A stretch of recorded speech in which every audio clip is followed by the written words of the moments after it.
And as the war continues, talent is starting to leave Russia as sanctions make it harder to run an international business. One Moscow-based couple with family in Ukraine decided to get out just days after the invasion began.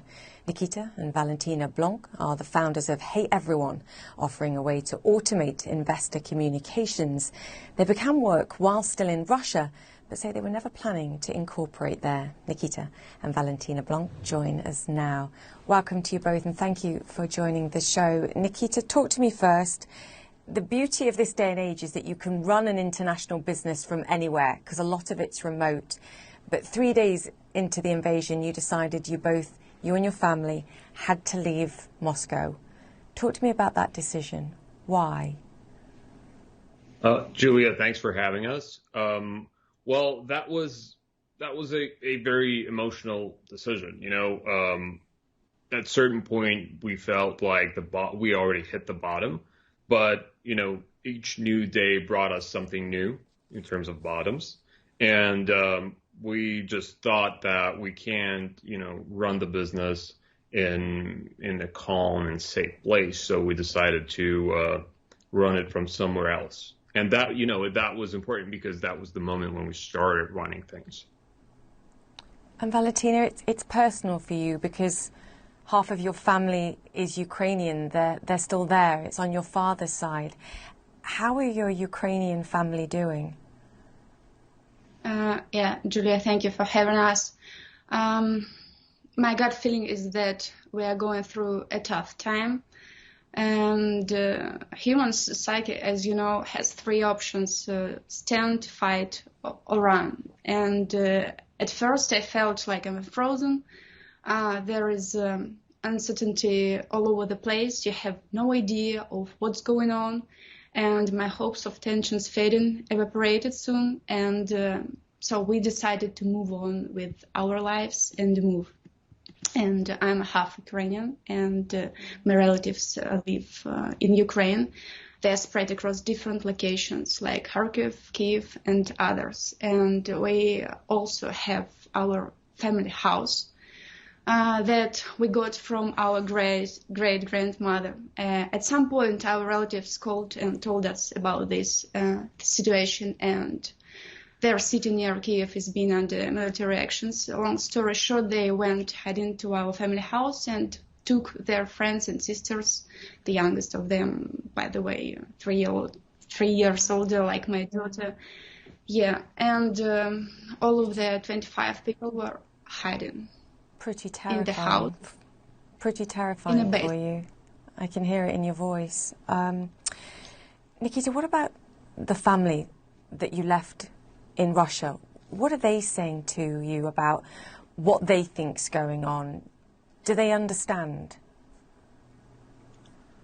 Well, you can't blame people for being in a certain informational bubble.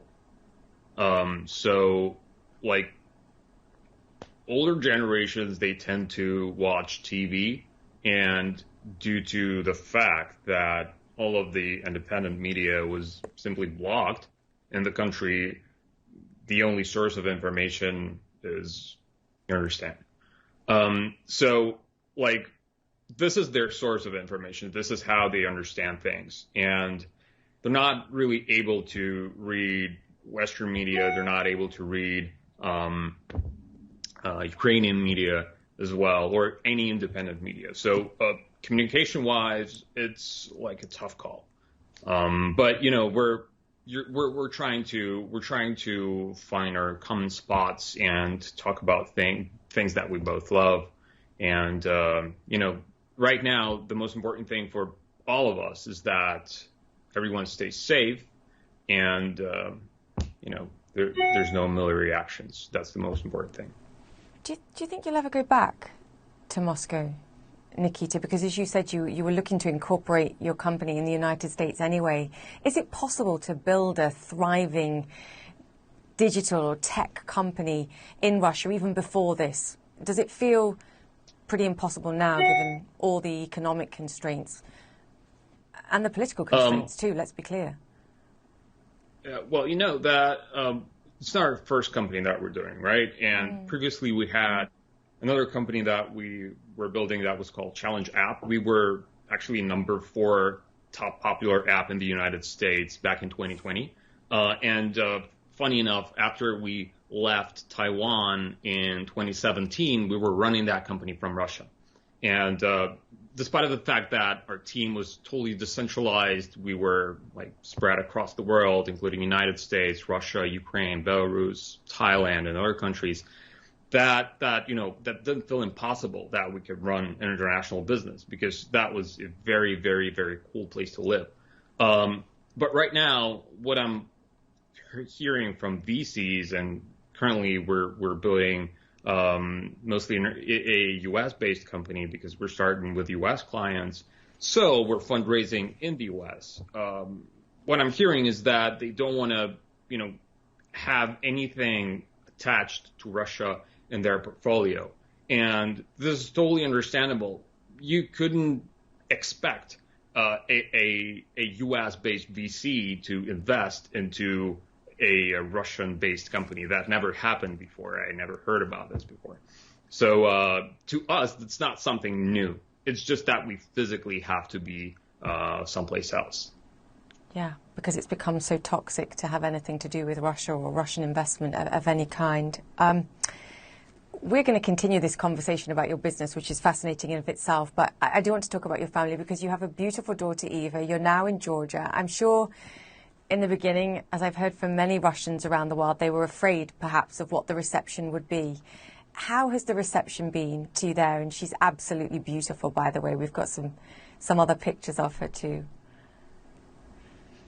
Thank you. Well, Thank you.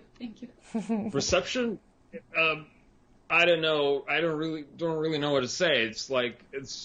Georgia is one of the most welcoming countries. Yeah, there was a really warm welcome for us. Super warm.